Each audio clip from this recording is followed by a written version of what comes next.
मैंने बचपन से महादेव के बारे में सुना था।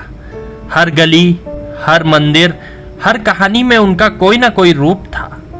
वह संहारक थे, त्रिनेत्रधारी थे, कैलाशवासी थे, लेकिन वह सब कुछ पौराणिक था, जैसे चित्र या पुरानी किताबों की परछाई। मैं जानता था महादेव को, पर शायद सिर्फ नाम से, कथा से और लोक श्रुतियों से। लेकिन फिर एक बार की बात है, बनारस में मैं शिव बाबा से मिला।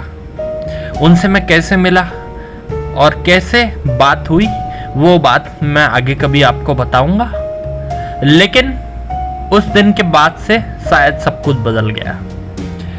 रात्रि का समय था, वो घाट, वो हवा, वो अनजाना कंपन, और फिर वह व्यक्ति शिव बाबा, जिन्हें मैंने पहले कभी नहीं देखा था, पर उनके चारों ओर एक मौन था जो विस्फोटक रूप ले रहा था। वे अकेले नहीं थे, उनके साथ में एक बंदर था, जैसे कोई प्रतीक, जैसे कोई संकेत, जैसे स्वयं नंदी ने कोई एक प्लेफुल रूप ले लिया हो मस्ती मजाक करने के लिए।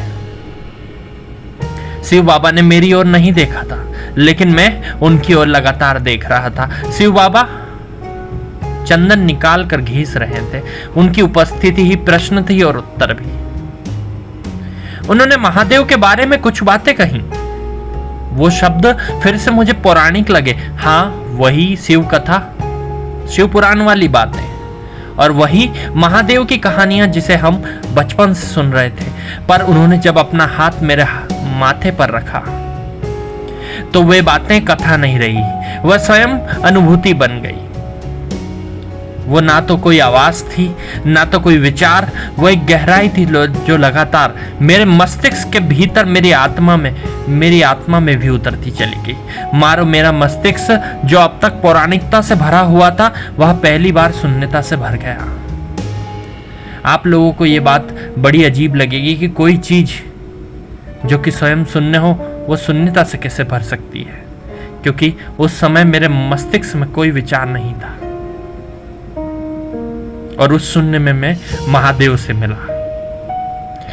वो शिव अब भगवान नहीं थे, वो मेरे गुरु बन गए थे। वो कैलाश के निवासी नहीं थे, वो मेरी आत्मा के भीतर प्रतिष्ठित हो गए थे। वह केवल भस्मधारी ही नहीं थे, अब वह मेरे हृदय के ध्वनिहीन धड़कन बन चुके थे, जिसे अनाहत मैंने जाना। महादेव कोई रूप नहीं, कोई देवता नहीं, कोई पूजा की वस्तु नहीं। महादेव तो एक स्थिति है, एक ऐसी स्थिति जिसमें तुम टूटते हो, बिखरते हो और फिर उसी राख से पुनः जन्म लेते हो। बनारस का वह दिन मेरे लिए शहर ही नहीं रहा, वो मेरी आत्मा की पहली शिव यात्रा बन गया, जहां उस योगी शिव बाबा ने, जो कि लगभग महादेव जैसे ही लग रहे थे, केवल स्पर्श से एक महायोगी महादेव के स्वरूप को मेरी आत्मा के भीतर प्रतिष्ठित कर दिया। तब से मैं महादेव को केवल पूजता नहीं, मैं थोड़ा बहुत उन्हें जीता भी हूं। अगर तुम कभी किसी खोज में हो, शब्दों से परे, शास्त्रों से बाहर, तो बनारस पहुंच जाना। शायद वहां पर महादेव किसी न किसी रूप में तुम्हारे मन में, तुम्हारी आत्मा में कोई ज्ञान का बीज जरूर छोड़ दे।